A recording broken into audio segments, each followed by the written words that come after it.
sant ko si mboolem xéwal yi ñu defal xéwal yooyu bokk na si ñu am jotaay bi di xel ak xol ndax ñaar yooyu ñooy doomu aadama xel la doomu aadama xol la doomu aadama xel la ndax xelam jumtukaay la boo xam suñu borom moo ko jagleel doomu aadama sàkkul xelam bindul xelam yàlla moo ko jox xel ngir mu koy jariñoo ngir xàll yoon ngir jëm kanam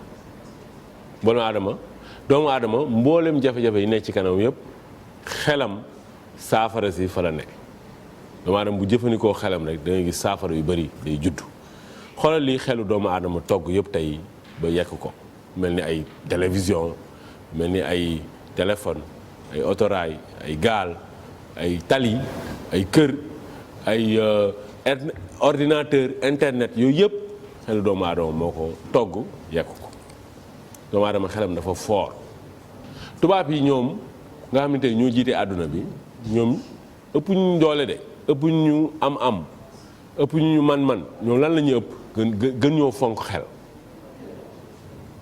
xel boobu moo tax tey ñoom ñu féete ñu kanam ñun bés bu ñu tàmbalee dëgg fonk suñu xel bàyyi ay xar fa fuufa ay débat ay kalma ñàngaan ay xërëm ay xonjom wekk suñu xel ak suñu borom ñun lu ne mën nañ ko am fu ne mën nañ fa dem doomu aadama day moytu am xel mu lënd ak xol bu lëndëm ndax sa xol bu lëndëmee da ngay soxor siis iñaan ba yow sa dund dafay naqari sa dund sa àdduna yëpp day yàqu lu yàq àdduna bi mooy yow xol bu lëndëm doomu aadama day moytu am xel mu lënd ak xol bu lëndëm am na lu ñu bëgg seetaan si wàllum xel balaa ñu dikkaat si jotaay bi di xel ak xol.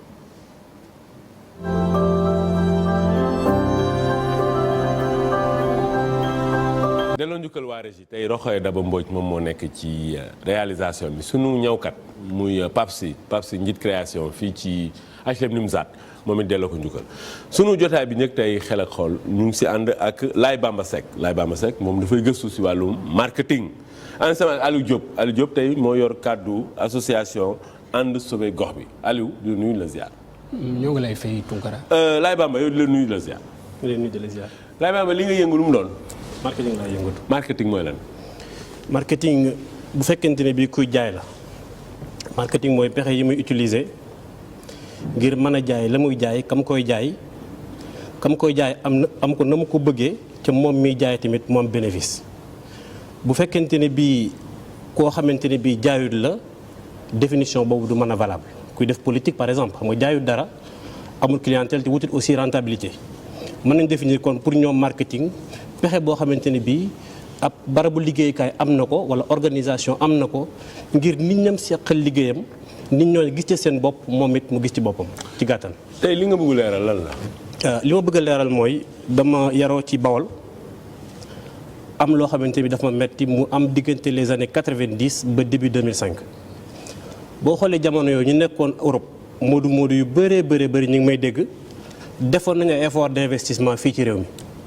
mais malheureusement tey jii boo delloo ci ñoom laaj leen fan la seen investissement yooyu toll muy ñoo xam ne doon nañ dimbale seen i rak doon nañ dimbale seen i jarbaat doon nañ dimbale seen i nijaay wala ñeneen ñu bokkal tey jii ñu bëree biti yi ñu ubbi woon kenkaay yi ñu ubbi woon transport yi ñu taxawaloon tey jii boo demee lépp naax saay na li ko waral mu naax saay nag mooy seen gestion moo baaxut loolu nag moo tax ma ne man yorin bi moo baaxut loolu nag moo tax ma ne man war naa ci mën a bay sama waar man ak ñi nga xam ne ñi ngi jàngale gestion maanaam kuy def statistique war nañ mën a ñu jàngal tey Bawol bi lan mooy statistique kuy def gestion de stock war nañ mën a jàngal ki yore boutique lan mooy gestion de stock te am na feebar yu bëri yoo fi dégg da ngay dégg ñu ne ngénte sangam am na nangam mi nit am nañ ci ay tawat li koy sabab mën na nekk une mauvaise gestion des stocks imagine toi kuy jaay meew te xamul lan mooy gestion des stocks ñu livrer ko benn stocku meew day ñëw rek à chaque fois bu stock bu bees ñëwee day ñëw teg ba ca ginnaaw nekk fa mën na fa nekk ay année ba benn jour demande bi yokk mu jël ba nga xam ne am na fi 2 ans wala 3 ans boole ko ca ñu laax ci ñëpp feebar kon war nañ mën a jàng gestion des stocks war nañ mën a jàng marketing war nañ mën a jàng comptabilité waaye nag le problème mooy ñoom ñi nga xamante ne bii samay mbokk Bawol lañ est-ce que ñoom mën nañ jàngee li ma wax nii léegi mën nañ ko jàng comme que ne université na ma ko jàngee je crois que déedéet li ma bëgg nag mooy képp koo xamante ne bii am nga xel yàlla may la xam-xam may la tamit xol boo xamante ne bii mën ngaa bokk ak nit ñi sa xam-xam ak sa xel ma lay ñaan rek ci sa jot boo ko amee nga may ma benn vidéo bu 30 secondes bu 30 minutes bu 1 heure boo xamante ni di nga jël benn aspect gestion nga def ko ci olof ci joolaa ci bambara ci séeréer ñu wasaare ko suñ mbokk yi nga xamante ni ngi secteur informel bi ndax ñu mën a gérer li wér te woon mooy suñ mbokk yi Europe ñu nekk Europe ñoom seen jaan wàcc na parce que jot nañoo dimbali ay nit malheureusement ñañ dimbale woon ñoo mënut a gérer léegi nag ñooñu pour dimbali leen ci gérer ñun dañoo ci mën a jàpp ñi nga xamante ni yaakaar ne doo yaakaar ne tere nañ leen ñu teg leen ci yoon ba bu ëllëgee xéewal wàccaat kuñ dimbale nga mën a yokk li nga doon dimbale ba pare tamit dimbale ñeneen su ko defee yaakaar naa ne réew mi dina jëm kanam. mais Laye Bamba Seck li mu wax nii dafa am solo de léeg-léeg gis nga Laye Bamba di nga gis nit mu am yéene ne dafay commerce waaye moom mënta yor commerce. dëgg la commerce ba daanu nga gis koo xam ni dafa ñëw ubbi boutique wala ubbi supérette wala ubbi supermarché waaye moom mënu koo yor ndax xamul nan la ñuy yoree parce que yorin man la xam-xam la te boo ko mënul mais Laye Bamba man mi li nga woote ni man dinaa la sa wuyu. bëgg naa ko trop si ab vidéo boo xam ne. si wàllu woowu 30 secondes rek nga wax ñëpp war nañ si bay waar ngir ñu dimbalante aywa Aliou Diop yow association ànd sauver gox bi fu mu ne. association ànd sauver gox bi mu ngi nekk ci commune de Réfane. fuy Réfane. Réfane benn commune la bu nekk ci région de Diourbel département Bambey arrondissement Lambaye commune Réfane. maanaam daal yow it Bawol nga. Bawol la waaw. association bi depuis kañ la. depuis 7 mois la juddu. juróom-ñaari weer. ñaata nit la si bokk. fi mu toll ñoo ngi ci 352 personnes. ñetti téeméer ak juróom fukk ak ñaar. waaye. léegi Réfane fu mu ne Réfane ñaata nit ñoo fa yeewoo. Réfane la population s'élève à 39 339 habitants.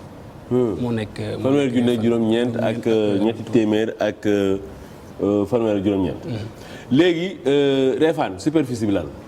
bon je ne maîtrise pas la superficie. léegi Réfane population bi nit ñi foofu. góor ñi jigéen ñan ñoo ëpp. comme la majeure partie de la population Réfane ay jigéen ñi ñoo ëpp chaque jour góor ñi. jigéen ñi ban pourcentage la. je ne connais pas le pourcentage. ndaw ñi nag ban pourcentage la. je ne connais pas le pourcentage des jeunes aussi. foofu am na ay handicapé. bien sûr.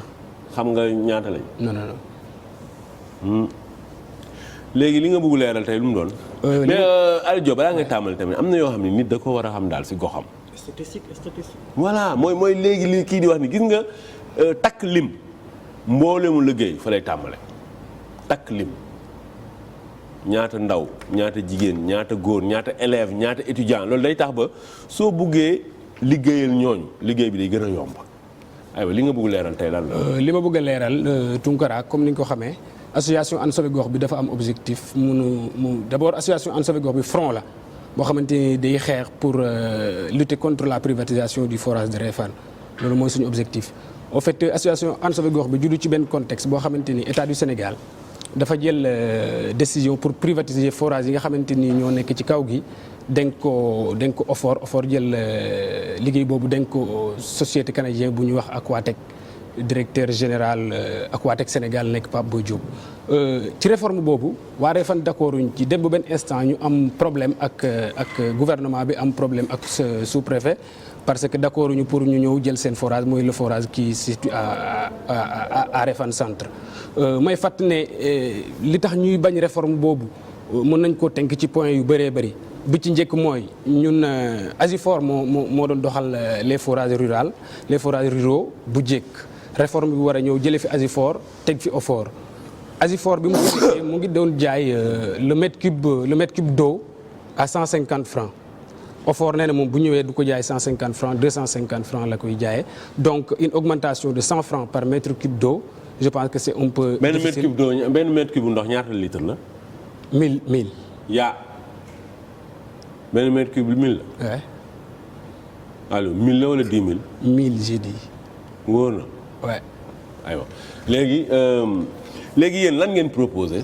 li ñu proposé mooy ñu bàyyi le forage de Réfane te bu ñu bëggee dimbali boo bëggee dimbali ne damaa jàpp ne parce que réforme bi dañu ne dimbalul kaw gi moo ko tax a jóg ñu bàyyi ñu avec notre forage te bu ñu bëggee dimbali ñun am nañu ay villages yoo xamante ni amuñu ndox pourquoi pas ñu ñëw tabaxalaat ñu beneen forage boo xamante ni dañu koy raccorder avec le forage de Réfane centre bu ko defee village yooyu am ndox bu ñu ko mënul ñu jox ñu autorisation parce que le forage de Réfane centre bi nga xamante ni moo indi coow li tey am na xaalis boo xamante ni liggéey na ko boo xam ne mën nañ ci tabax forage def nañu benn demande envoyé nañu ko à Diourbel s'il nous donne l'autorisation nous allons. loolu dafa am solo lool mais comme ni nga ko waxee rek benn mètre cube bu ndox moom mooy junni litre ndox mais tey ñu mel ni yéen xam nga affaire ndox moom dafa sensible parce que ndox mooy dund. te boo laalee dund nit ñi rek soo moytul nit ñi dinañ jóg te yooyu kon yu ñu war a lijjanti la nu mu gën a gaaw aywa Laye Bamba message bi nga bëgg ñëpp dégg ko bi ngay jeexalee. sama message bi ma bëgg ñëpp dégg ko mooy ni ma fas yéene dimbale maa ngi ñaan képp kuy évoluer dans le domaine de la gestion nga jàppale ñu ngir suñ mbokk yi nekk ci réew mi gën a mën a xam ni ñuy gérer seen activités yi. bi ci des nag mooy yéen ñi nga xamante yéen la ñuy jàppale yéen laa koy jagleel kuñ ci jàppale. nga dimbali ñu li laay war a sool yi li nga am bu ko yàq. voilà loolu daal mooy sama message. message très fort mooy képp koo xam ne yow da nga am na loo xam si wàllum yorinu këru liggéeyukaay na nga jàppale ñoom Laye Bamba Seck ñii si ñu def ay vidéo yoo xam ne amul fay ba képp ku soxla xam-xamam gën a màcc si yorinu këru liggéeyukaay parce que këru liggéeyukaay sanc ko amaana moo gën a yomb yor ko. yor ko moom dafay soxla xam-xam dafay soxla man-man dafay soxla pas-pas loolu benn la beneen bi nag mooy ñi yor këru liggéeykaay ñi ubbi dara di si bay waar ñoom nañ ko bañ a yàq madame Viviane Wade dafa doon ñaax jigéen ñi bu baax naan leen yéen jàmbaar ngeen gis yéen la ñuy gis ngeen di teel a yeewu di takk seen sër di dem di jaay taabal lu ne ngeen si dugg waaye ngal la nag na ngeen fexe ba li ngeen di dajale di ko am foofu bu leen ko jël rek sànni ko si benn xew toogaat parce que loolu moom dafa li ngay gagné da nga ko war a investir waaye waroo ko détruire te investissement nag maanaam def dara loo xam dafay jur dara ëllëg loolu moom mooy njariñ waaye destruction de richesse maanaam jël ko rek sànni ko noonu mu naaw loolu moom da lay lor aywa Aliou Diop lan ngay jeexalee. message bi ma bëgg a lancé mooy damay appeler la jeunesse réfanoise à plus de retenue parce que dañu toog bu mercredi bi passé. plus de retenue mooy nañ dal. ñu gën a dal waaw gën a toog waxtaan xam ne Réfane ñoo ko bokk di lancé waat appel suñu autorités yi parce que dañu toog Réfane bu mercredi bi passé gendarmerie Bambey def fa benn embargo. embargo. waay mooy lan bi ñu ñëwee dal di ñëw Réfane dugg fa ak ay camion gendarme arrêté fa plus de 200 personnes de manière abusive et illégale 200 personnes yooyu bokk na ci ay ñoo xamante ni ay handicapés lañu am na ci ñoo xamante ni ay mineurs lañ am na ci ñoo xamante ni ay professeurs lañu garé au niveau du CEM de Réfane arrêté fa ay élèves professeurs yi gën di def intervention ñu arrêté fa ay professeurs te je pense que cela peut causer une grève des enseignants. C'est très grave. Deuxièmement ñu dem Institut Al Azhar def la même chose arrêté fa ay ndongo arrêté fa ay oustaz mu nekk benn danger boo xamante ni mënoon naa xew bu fekkente ne population Réfane amuñu woon retenu amuñu genn dal gi kon may lancer le ministre de l'intérieur mu wax ci loolu xam ne force de l'ordre yooyu bu ñu dellu si waatee Réfane bu fa problème amee nañu jël responsabilité ñu xam ne ci seen côté la nekk. message bu leer naa ñi dañuy am xaarandi bu ñuy def balaa ñu dugal suñu yeneen ñaari gan tey ci xel ak xol. Rokhaya Daba Mbodj moom moo nekk tey ci réalisation bi suñu ñëwkat Pape Sy njiit création fii ci HLM Nimzatt di ko delloo njukkal tey suñu ñaareel jotaay xel ak xol ñu ngi si ànd ak Waly Mbodj moom si kaso yi la doon liggéeyee ba à la traité waaye nag xam-xam dafa màcc si wàllum kaso nan lañ koy yoree ànd tamit ak Abdoulaye Ndiaye moom ñu gën koo xam si Tan Bombe moom ñu xam ko si écran yi ak si wàllu milieu art bi sëñ Waly di la nuyu la ziar. Tunkara ñu ngi lay fay di la jaajëfal. aywa Tan ziar. waaw delloo ziar bu baax Tunkara ñu ngi lay nuyu bu baax a baax. aywa sëñ Waly. tey da nga ñëw si xel ak xol xam naa yow bu ñuy wax rek sa dikk fii si wàllum kaso yi ngay wax. waaw lan nga si bëgg leeral tey. li ma ci bëgg a leeral bëri na. parce que ñaata at nga liggéey si kaso yi. bon liggéey naa 32 ans de service. fanweeri at ak ñaar. ñaata kaso nga def. def naa 18 prisons à travers le Sénégal. fukki kaso ak juróom-ñett. waaye fii fanweer ak juróom-ñaar ñoo am. waaw am na yoo xam defoo leen daal. non mënoo def yëpp. mënoo def yëpp. déedéet. aywa kaso yi nga liggéey ban nga si gën a yàgg. ban laa ci gën a yàgg bon c'est entre Diourbel. Diourbel laa gën a yàgg. kaso Diourbel nga gën a yàgg. def nga fa ñaata at. def naa fa au moins 4 ans 5 ans. dem nga fa fukki juróomi at. léegi tey li nga bëgg leeral Wally lan la. bon man nag lii dama ci dëkk c'est pas la première fois parce que man booy xool en 2001 laa commencé di dem ci média yi di wax ci kaso yi 2001 jaar naa ëttub Sud ak Latif Coulibaly. léegi yow tey li nga bëgg leeral lan la. waaw li ma bëgg a leeral mooy dysfonctionnement bi am ci kaso yi. kaso yi ni muy doxee. waaw ni muy doxee jaarul yoon. mais loolu yàgg na. yàgg na dafa perduré booy man suma carrière yëpp ci loolu laa ko def. mais kaso yi mësta jaar yoon Sénégal. non mësta jaar yoon te du jaar yoon. léegi. parce que politique carcérale bi ñuy indi. gouvernement bu ñëw boo ko indee day échouer. parce que régime carcéral bi fi am baaxul.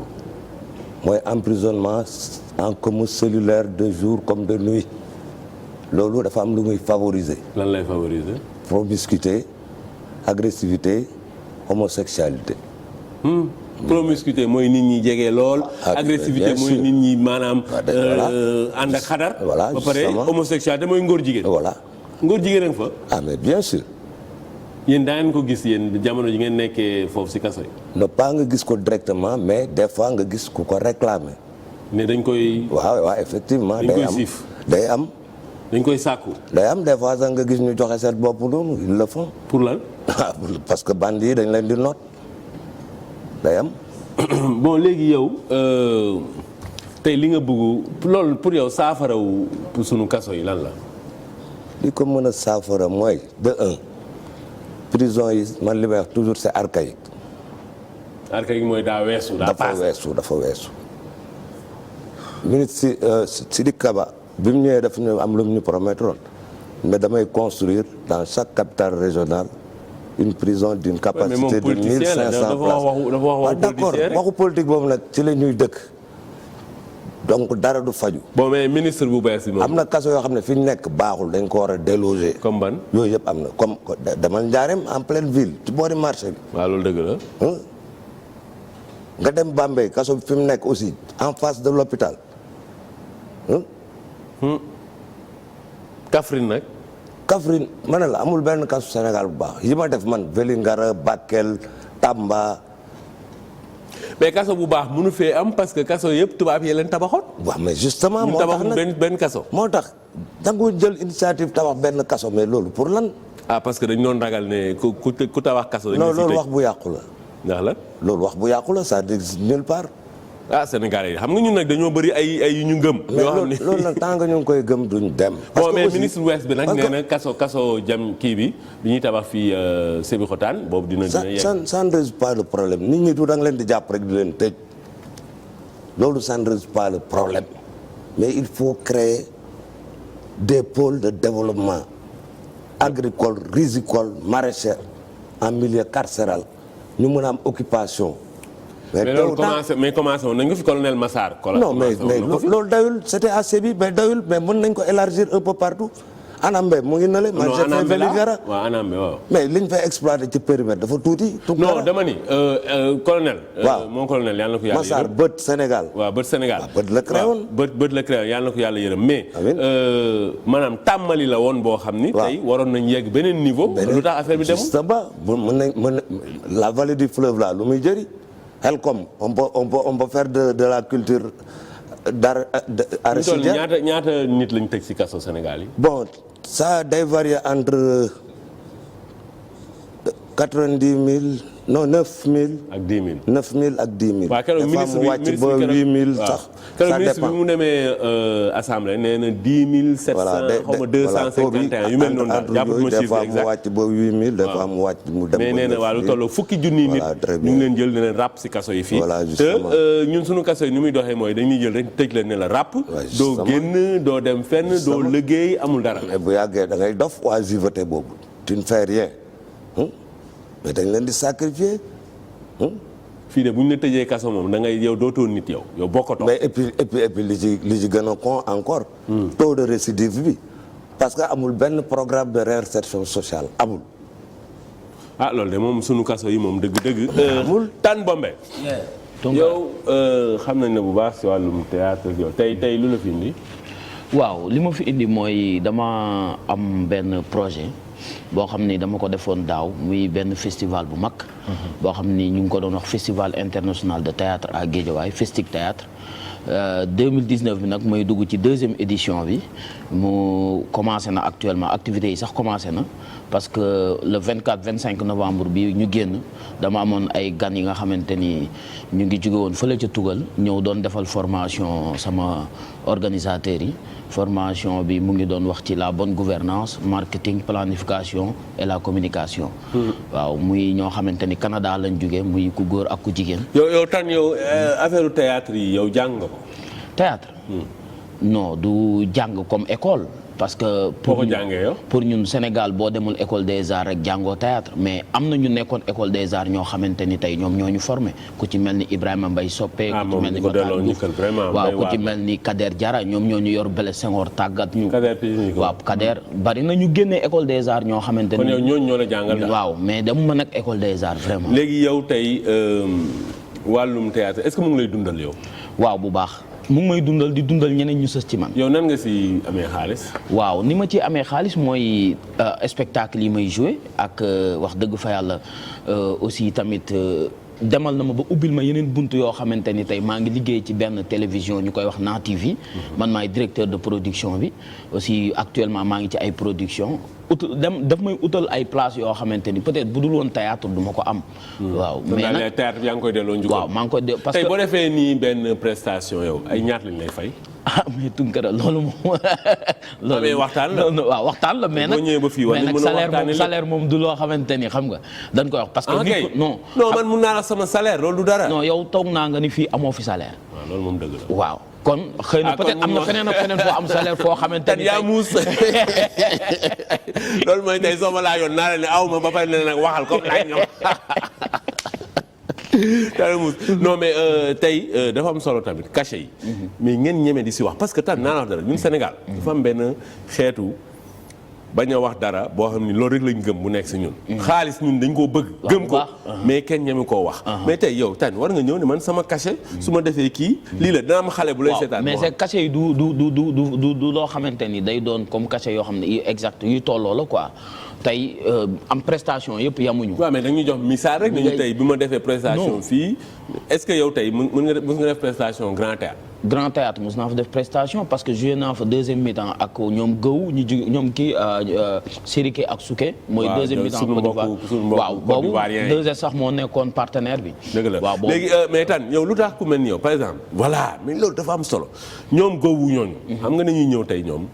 jël grand théâtre def ko seen ndey woola yéen ñii ngeen ñëw xaaral organiser ko woon de. non mais d'accord mais ñoom ñooy. kan moo organisé ñoo ko organisé comédie show moo ko organisé woon mooy ñoom Kader Diarra ñoom Tony Amdi Mignon ñoom ñoo ma formé ñu woo ma nag man maa fa gënoon nekk xale. vraiment ñu woo ma boole ma ci pour ma def one man show. parce que en même temps man damay def one man show. daaw jéeg man maa représenté Sénégal Togo. waaw ci benn compagnie bu nekk foofu bu wax les griots noirs de Togo. boobu en français nga ko en français laa joué woon. compte laa defoon parce que père Massamba Gueye ma koy nuyuwaale de passage moom moo ma joxoon. compte bi ma yóbbu foofu. ndeysaan waaw wax dëgg fa yàlla ma nekk ci moom liggéey koo xam dëgg fa yàlla dem. représenté aussi ma ciy gërëm aussi ministère de la culture parce que ñoom ñoo ma daggaloon billet tamit. xam nga kuy représenté Sénégal aussi. yoon la mais aussi tamit waaw. bon mais tan yow tey war nga mën a am sa jour boo xam ne yow tey grand théâtre yow yaa woote.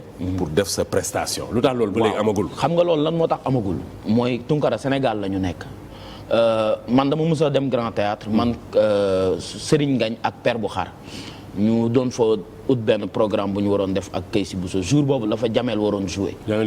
Jamel bi mu ñëwee war a def Blanche. dañ ñoo dàq. ñun ñi fa ñëwoon en tant que ay comédiens sénégalais. ñëw war a gis Kaysi Bousso toog di ko xaar dañ ne ñu génn leen parce que Jamel day def Blanche jeunes yi wër grand théâtre ba pare nga xool Jamel staff bi nekk ci ginnaawam nga xool sponsor yi mu am nga xamante ni vraiment Sénégal. doole yamul waaw doole yamul te xam nga tamit doo rey sa bopp tey am na loo xamante ni nguur gi moo ci war a mën a jàpp. mais kan moo leen dàqoon jour boobu.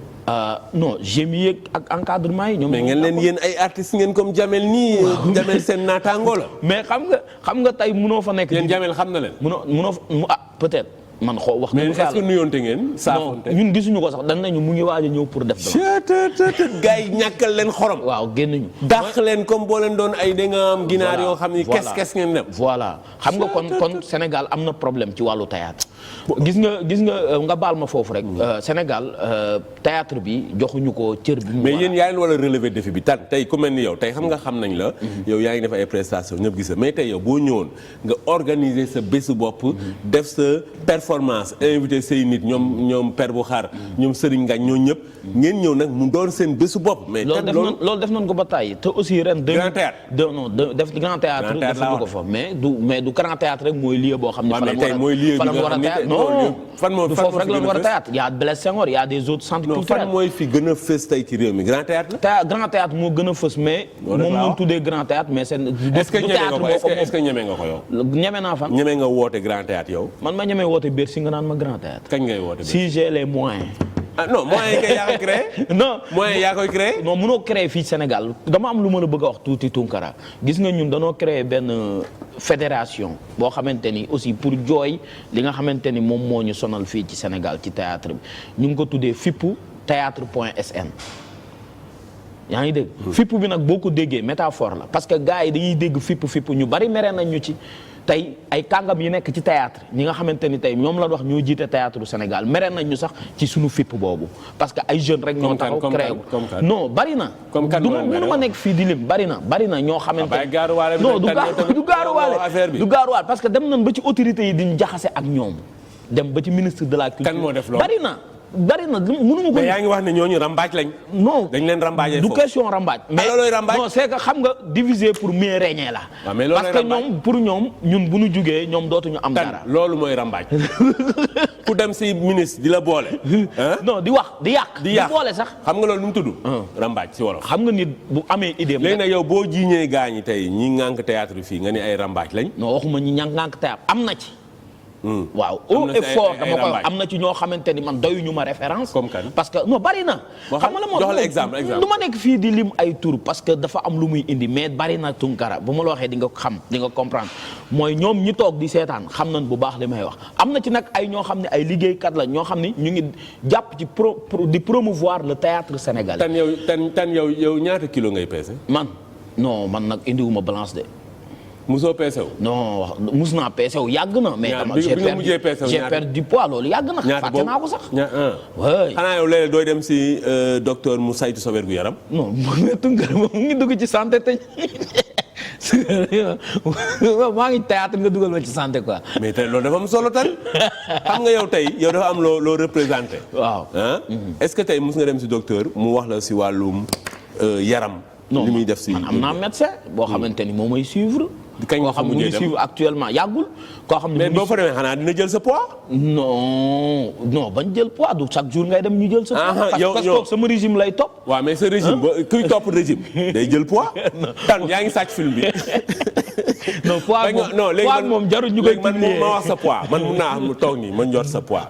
yow su ma la xoolee ni tan normalement yaa ngi war a def 108 kilos. 108 kilos ah Tunkara yow xeeb nga ma de. dafa tuuti 108 kilos tuuti donc Tunkara rek yokkal. mais daal en tout cas bàyyi ma yokk si 30 138 kilos. non du lu ñuy publier quoi xam nga moom poids. loolu bëri na Waly Mbodj jox ñu message après yow nga ñëw tam jox sama sëñ Waly sa message la. message bi daal premièrement corps bi dafa am problème. parce que statut bi yow dégg nga coow Kaolack bi temps yi. loolu moom ñëpp xam nañ ko d'accord nañ si mais même ministre bi d'accord na ni dafa am ay problème statut bi statut corps bi. mënuñ à chaque fois ñu ciy def ay retouches te du génn mukk. te ay gendarme ñu leen jiite de boo bëri. yooyu yëpp maa ngi ciy ñëw c'est frustrant affaire boobu et pourtant les inspecteurs là. keroog ministre bi laaj naa ko ministre keroog dama ko laaj. waaw mais monsieur le ministre léegi corps garde pénitentiaire kañ la ñuy gérer ñoom seen bopp seen corps lu dul gendarme ñëw.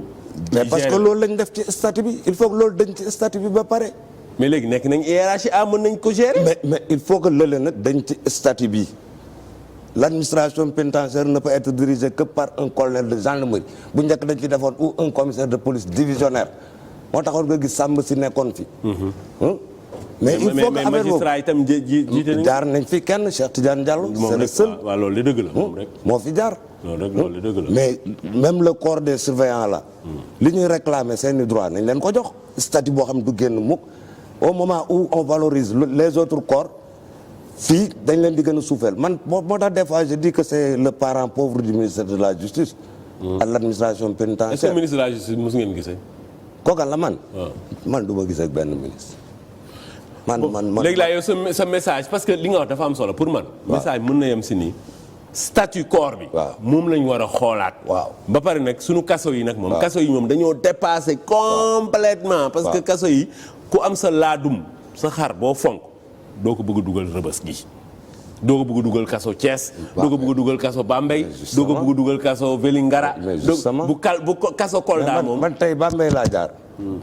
directeur bi dama ko fekk muy def effort boo xam ne mënu ko il a sollicité le préfet ñu may ko ay xeer yu xonk yi ñu doon liggéeyee autoroute à péage bi pour mu mën a régler le problème des fosses septiques boo xam ne da doon couler bay dugg ci biir dëkk bi le cas s'était posé à Diourbel en face d'une école. aywa message bi Tane Bombe lan la. waaw Tounkara sànq da nga ma xaw a dagg mais damay wax grand yooyu ma doon wax nii ñooñu doon jaxase ak autorités yi am na ci ñoo xam ne vraiment ñu ngi promouvoir le théâtre muy monsieur Leyti Fall bi nga xam ne moom mooy président Arco Pikine banlieue ma koy féliciter parce que fan yi mu ngi ci benn projet ak waa OIF di defal jeune talent yi nga xam ne ay comédiens lañ bëgg théâtre. koy xalamal de. non du xalamal man. waaye message lan la tan waaw message bi may wax mooy ministre bi mu jàppale comédiens yi parce que Tounkara actuellement jot na ñu am statut de l'artiste. boo xoolee Sénégal. mais loolu da ngeen dem SODAV ngeen lijjanti ko foofu. tamit non du SODAV moom droit d'auteur yi la gérer. waaw mais statut de l'artiste loolu ministre bi moom moo ko mën a ministre bi rek moo ko parce que loolu. est-ce que bind ngeen benn projet de statut. Tounkara statut artiste jox ko. loolu du lu ñuy bind parce que loolu convention la bu àdduna bi dëkk yu bari signé. waaw Sénégal bokkoon na ci mais dañ ko appliqué wul. ba pare président de la République Macky Sall ñu koy wax ne ko ñun soxla nan loolu parce que tey boo demee chambre des métiers. théâtre doonul métier ci Sénégal. tey boo demee chambre des métiers boo nee man comédien laa dama bëgg carte métier benn carte boo xamante ni pour sama métier la professionnel doo ko am. doo ko am. beneen lan lay utal ay couturier ay leneen ak leneen. waaw mais waa SODAV yooyu da ngeen koy grâce ba waa SODAV ñu dugal ko fa mu commencé ko matérialiser. mais looloo tax fédération bi juddu. fédération bi ma lay wax muy FIPU mu ngi tekki fédération des intervenants pour promouvoir le théâtre non fédération des intervenants pour promouvoir le théâtre. réer na ma quoi. non seet ko mais léegi wuy ma dañuy may prestation bi nga defoon bi nga demee Togo. poésie wu Massamba Gueye boobu may ñu ko ñu déglu. non loolu moom mënu ma la ko may. mais lu tax. non loolu cachet koy maye. ñaata. fay ma 500000. non mun naa la fay 10 000. 10 000 moom mun naa ko. non 10 000 moom photo ak man rek ëpp na 10 000. sa plateau bi ma toog rek sama transport ëpp na 10 000. boo xoolal da nga fàtte poésie bi. da nga ko fàtte wu ma ko. mais boo ko waxee rek 10 000 non loolu moom du ma ko def. Tounkara fàtte nga ko. non loolu c'est que prestation. waaw bu laal 10 000 prestation c'est pas gratuite. Tounkara xam nga. non man gratuit wul damay fay. non lii du fay prestation Tounkara tey man loolu taxul. non lii c'est symbolique. waaw mais aussi man. vraiment léegi est-ce que affaire fàtte nga ko wala fàtte ko. lan ci. poésie ba nga defoon fële Togo. non fàtte loolu nekk sama biir bopp. waaw may ñu ko non loolu du ma la ko may Tounkara. waaw léegi bu ma ko may man may ko téléspectateur. non téléspectateur yi li ma leen di may mooy mu ngi ñëw tuuti ci kanam tuuti ndax dinañ gis Tane Bombe ci leneen ak leneen ak leneen actuellement maa ngi ci benn projet ak Yoro muy Horizon 2019 muy pour élection mais Tane est-ce que yaa ngi def sport. man maa ngi def sport. boo ma xoolee sax xam ne maa ngi def sport. waaw foog nga gérer poids bi tamit parce que attention poids moom noonu la. poids noonu la dama am xaarandi bu ñuy def léegi balaa ñuy dugal suñu yeneen ñaari gante ci xel ak xol. te loolu ñu ko la Roxay Daba Mbodj moom moo nekk si réalisation bi suñu ñawkat Pape Sy njiit création fii si HLM 6 delloo ko njukkal suñu jotaay mujj tey xel ak xol ñu ngi si ànd ak Pape Songe Sarr moo jiite kuréel boobu nga xam ne ñoom dañuy xeex di xar seen tànk tubéy ngir ñi ne woon militaire ñu fexe ba ñooñu ñu am place si réew mi ànd si tamit ak Ousmane Niang Ousmane moom alxames bu ne day ñëw léegi di defal ay taalif Ousmane di la ziar. façon nga yow di la ziar. maa ngi lay nuyu façon nga yow militaire nga woon. waaw militaire laa woon. après nga summi. waaw après summi wu ma résilier sama contrat. lu tax. def naa sama durée légale bi mu jeexee après par la suite c'est un choix. waaw nga ma dem seeti leneen du ma seeti leneen. ñaari at nga fa def. waaw def naa fa 2 ans 6 mois. 2 ans 6 mois. diggante Bango ak fan. xam nga ñun nag suñ contingent bi mu nekk d'abord ma nuyu sax. téléspectateurs yi ñuy seetaan nuyu waa 2STV et puis yow sant la gërëm la également. di rafetlu liggéey bi voilà. donc man maa ngi fi teewal benn amicale bu ñuy wax ARSAM donc amicale pour la réinsertion sociale des anciens militaires. parce que dañ xool militaires yi souvent lu ñuy jàng mooy arme. après seen durée légale bu jeexee wala après seen retraite parce que 40 ans boo nekkee homme durant aussitôt da ngay retraité. donc retraité à l'âge fleur de l'âge donc muy 40 ans ci la ñu am idée boobu nag ñu créé ko am yenn activités sociales yu ñuy def. bon xam nga ñun ñu ngi enrôlé woon en 1998. donc ñu xool un peu tard nag mais li ñuy wax mieux vaut tard que jamais. bi ñu demee ba 3 mars 98 ci la ñu am 20 ans de service. ñu gis suñu yenn classes yi commencé di décrocher di retraité gis xale bu ndaw di retraité ñu ne pourquoi pas ñu taxawal benn affaire. 3 mars 2018. 3 mars 2018 voilà. ci lañ lancé woon. léegi tey li nga bëgg mu leer ci bopp ñëpp lan la. voilà li ma bëgg mu leer ci bopp nit ñi d'abord mooy di préciser que ne ñëwuñ pour ñaxtu wala leneen parce que armée daf ñu jàngal servir dans la loyauté et dans l'abnégation ci loolu la ñuy continuer retraité nañ mais n'empêche wala am na ñoo xamante ne ñu ngi ne ci jafe-jafe duñ nekk ci tëli bi di takk ay brassard rouge wala leneen ñun suñ biir li ñuy wax ndimbal na ca fekk loxol borom mooy ñun ñu sóobu ci ba pare ñu demander les bonnes volontés wala ñeneen ñu ci mën a jàpp ñun suñ biir d'abord ñu jàpp ci avant ñuy woo keneen. loolu leer na nañu Ousmane. yow tey lan nga ñu indil. tey ñi ngi jëm ci waxtaani citoyen. doomi réew. doomi réew mi. waaw aywa loo si tëgg tey. dafa am solo ndax xam nga dafa am fu ñu jëm réew mi mi ngi commencé yëngu tuuti. tey ay ñu ngi lay déglu. taalif nag jëm ñëw ci ngir war a teg kenn ku ci nekk fa nga war a nekk ngir jàmm mën a am. bismillah citoyen foo juddoo noo juddoo mu njëkk a doon li ngay tuddoo.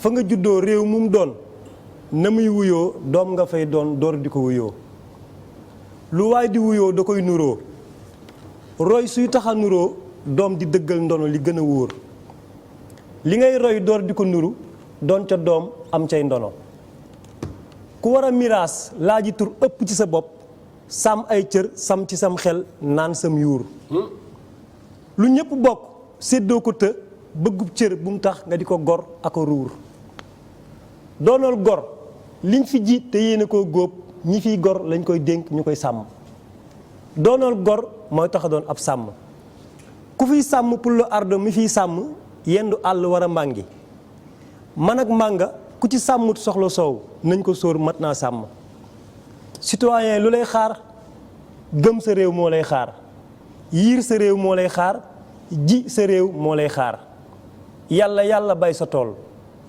ku ami tool te amu jiw ruujil te jiwi tawub yàllaa jiitub juddu li nga judd fekk muy dund tey dee ba ko muy dund fexe caa ji lu jara juddu te fexee jëf lu jara juddu jëf lu jub te jaadu moo jara juddu yara dal yàlla bu mu dal doomi ndumbelaan bari doom yara dal la ñuy jiiñ doomi ndumbelaan du man dong bu ko ñëpp doomoo bokkuma ci néew fi ndono ku fi judd am fi njëriñ xam sa njëriñ te laa jariñ ka lay jariñ nga tu koo jàmmal li yey kiñaan amul njëriñ am fi njëriñ moo ma jaral fanaan cib sën sax fa sikkim di fa sëriñ citoyen bul di salteel ak a sosol saxol sofale ak a setal sa deru réew ndawul buur bul di dóor ak a ruur saxool yiir sa doomi réew ñoo la solol mbubbum buur doomi réew tànnil njiit lu mat njiit cërub njiit du luy jaay amul njëg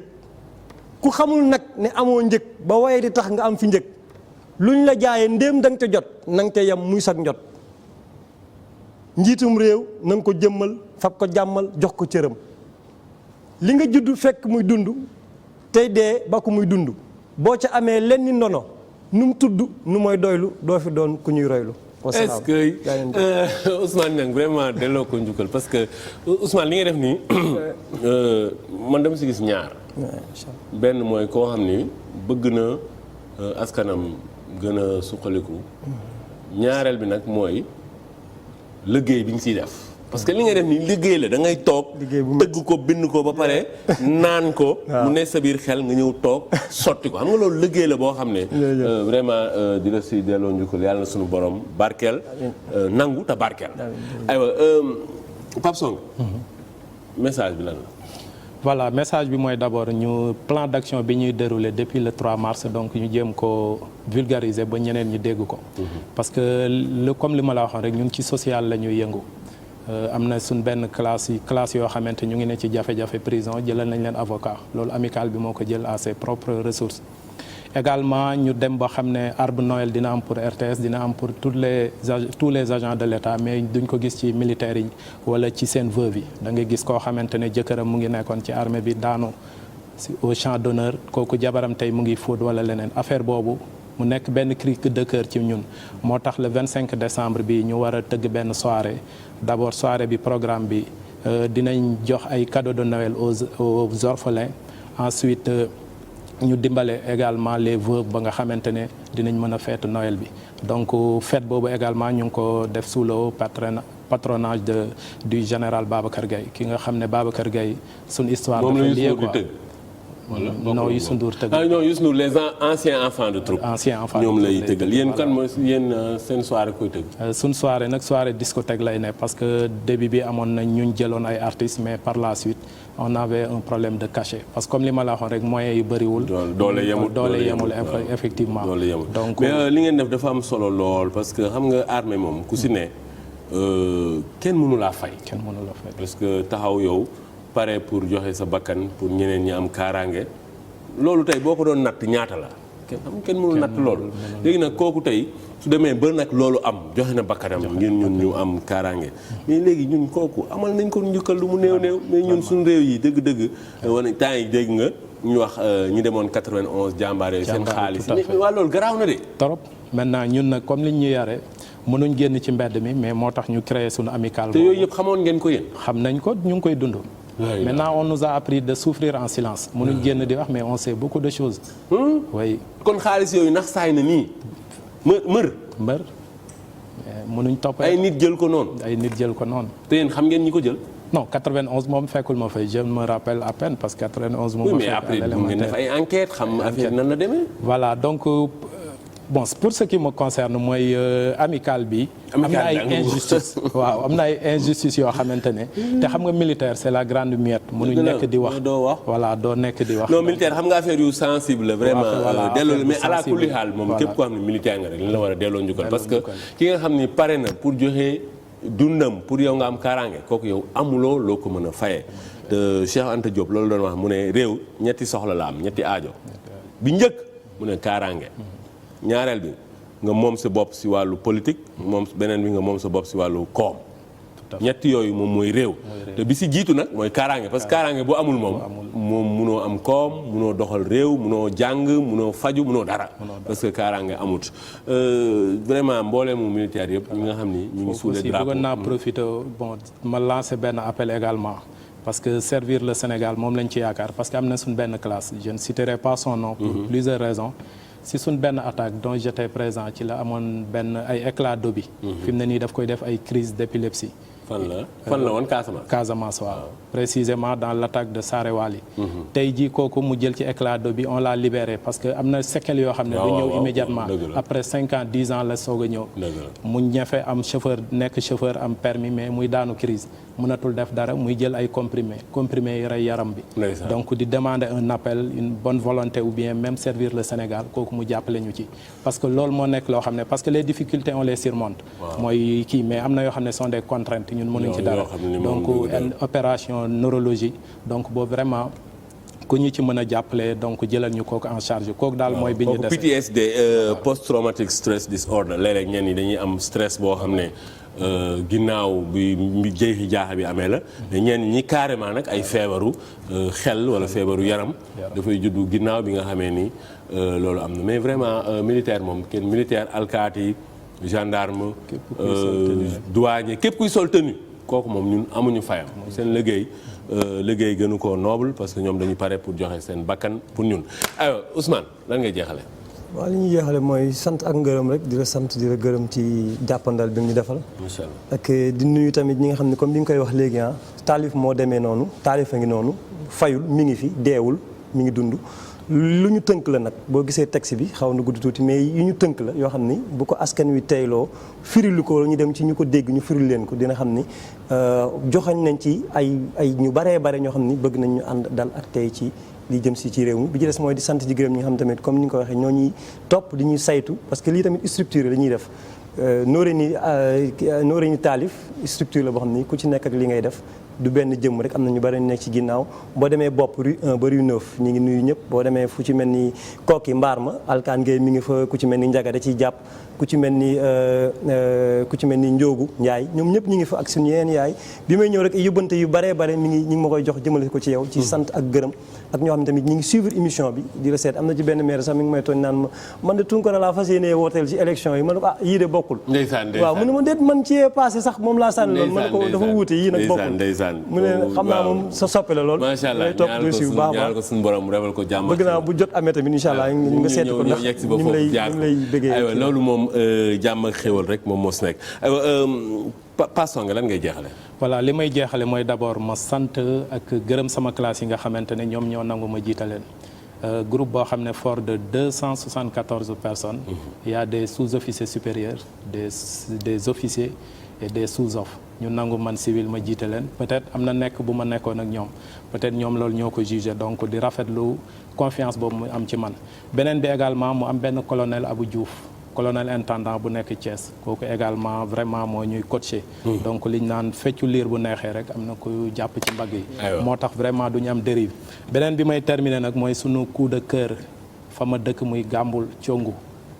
national numéro 1 daf fa jaar doodaan jooy nañ ko guddi jooy nañ ko bëccëg léegi ñu doon ñaan ñu defal ñu doodaan parce que à l'image des autres villes day am accident mortel ba ñu rey nit ñu soog a def doodaan ñaanuñ ko yàlla on a tout fait te alors fa la Diène Farba Sarr dëkk fa la professeur Songe Diëck fa la maître Sarr avocat dëkk donc y a que des cadres donc ñu ngi ñaan ñi nga xamante ne ñoo mën a def ñu def prévenir vaut mieux que guérir. loolu moom dañu si ànd te loolu devise la tamit si armée moom da ngay fexe ba jël say matukaay maanaam fagaru moom moo gën faju sunu ay gan yi fi dikk yëpp tey amuñu seen fay sunu ay techniciens autour de Rokhaya Daba Mbodj tey si réalisation bi sunu ñawkat muy Papsi fii ci HLM Nimzat waa Njit création sunu téléspectateurs yi nekk si àdduna bi yëpp waa Paris ñoom leen ne saane ñooñu ñëpp di seetaan du ñu def lu dul ñaan leen suñu borom mu defal leen jàmm xéewal ndimbal ak yërmande te di fàttali loolu nag li koy joxe mooy xam-xam di ko jëfee ak jikko ju baax di daje ñëpp. sama ñawkat bi nee na nga jox ko sa mesure mu ñawal la. ah ndeysaan Samba Gueye la mu nekk donc grand maître tailleur bu nekk Diourbel en face Sonatel. macha allah comme sama mbokku Mbaw bool macha allah. nee na nga jox ma sa mesure ma yóbbaaleel ko. macha allah moom moomu ak mboolem ñi am yéene xam nga léeg-léeg dafa yéene léeg-léeg day ëpp fuuf jëf tey am na koo xam ne moom yéene gi mu am si yow dëgg-dëgg mënoo ko koo fay ñooñu ñëpp di leen ñaanal suñu borom mu defal leen jàmm xéewal ndimbal ak yërmande moom Samba Gueye foofu ca Touba ak ñoom Touba Gadiaga ñoom sëñ Fallou Niang fu la ca marché Ocass suñu mbokku taalibe yooyu yëpp di leen ñaanal suñu borom mu defal leen jàmm xéewal ndimbal ak yërmande di daje ñëpp altine bu soobee yàlla wasalaam